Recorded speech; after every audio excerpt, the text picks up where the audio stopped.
Hey guys, welcome to our channel.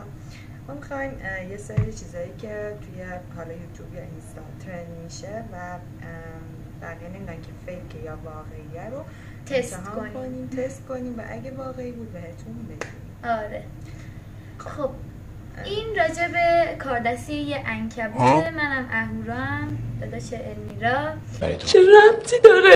و توی همه کلیپ ها همراهتون هستم. خب ما بریم ویدیو رو. اول از همه با قیچی به کاغذ شکل مربع میدیم که بتونیم اونو به شکل مثلث کنیم. به کاغذ شکل مربع میدیم که بتونیم اونو به شکل مثلث کنیم. همینطوری که دارین توی ویدیو بالا یعنی دیدید یا دارین میبینین ما این کار انجام میدیم و الان این کاغذ مربعی ما اگه قرار شده مثلث بشه و داریم میریم تماشا می‌کنیم که به شکل مثلث بشه. آره. یه کوچولو مثلثش نگیره. امکان داره عنکبوت مشکل اسم پیدا کنه، نمیدونم والا. یه کوچولو مثلثش نگیره. الان من درستش می‌کنم. بده من یه تکنیک میزنم رو همه مثلث انجام میدم. دیگه بهترین مثلث دنیا میشه. مسخره نکن. راست من ماینکرافت پلیرم اما خب هنوز آره قراره که بعداً ویدیوهای ماینکرافتش هم همینجا بذاره براتون و ببینیم که چجوریه و چیکار کنیم. 5% بیشتر شده. خدا تاج برقین بود تو. نه بابا درست اینقدر تاش می‌کنیم تا به یه مثلث کوچولو برسیم. آره همین چیزی. اون ویدیویی که اون بالا براتون گذاشتم زیاد کامل نیست ولی اگه کاملش کنم ببینیم بعد ببینیم. خب این ویدیویی که گذاشته بود اینجاها شده. طوری این صورت داره که مامانم ما رو می‌کشن و این خونه رو به هم می‌ریزیم ولی خب دیگه خوشحالش بریزین تو. آه خب پرواز کرد. وای یعنی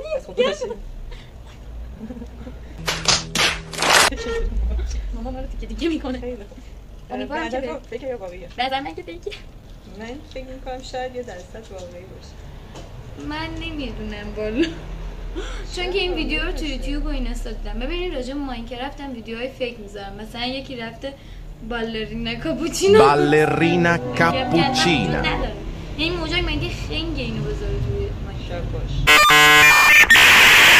نیست. هیچ ایده ندارم موجان کیه.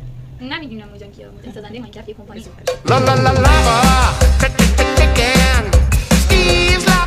من ویدیو رو گذاشتم رو 2x تا 2000 years later.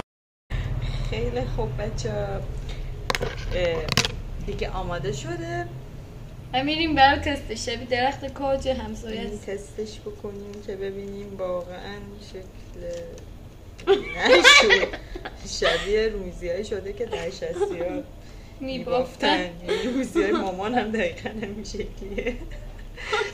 خب بچه‌ها امیدوارم که براتون مفید بوده باشه. از وقتتون صرفه‌جویی کردیم و اینکه لایک و کامنت یادتون نره.